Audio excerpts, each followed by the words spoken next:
बीड जिल्ह्याच्या वडवणीतल्या न्यायालयाचे advocate VL Chandel या सरकारी वकिलांनी काही दिवसापूर्वी गळफास घेत आत्महत्या केली होती। त्याने संबंध राज्यामध्ये खळबळ उडाली होती। बीड जिल्ह्यातलं हे प्रकरण ताजं असतानाच आता अंबेजोगाई शहरात एका पोलीस निरीक्षकानं आपल्या राहत्या घरीच गळफास घेत स्वतःचं आयुष्य संपवलंय। 57 वर्षीय सुनील रामराव नागरगोजे असं या आत्महत्या केलेल्या माजी पोलीस अधिकाऱ्याचं नाव आहे। गौरी गणपतीच्या सणानिमित्त कुटुंब गावी गेलेला असताना सोमवारी रात्री 8 वाजता ही धक्कादायक घटना उघडकीस आली आहे।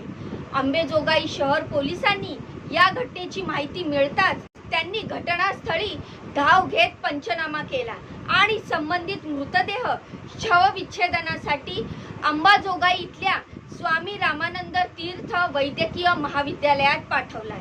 पण सुनील नागरगोजे यांनी आत्महत्या का केली याची चांगली चर्चा सोशल मीडियावर होताना दिसते।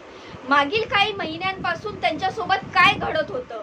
बडतर्फ पोलीस अधिकारी रणजित कासले नंतर सुनील नागरगोजे यांनाही सेवेतून बडतर्फ करण्यात आलं होतं।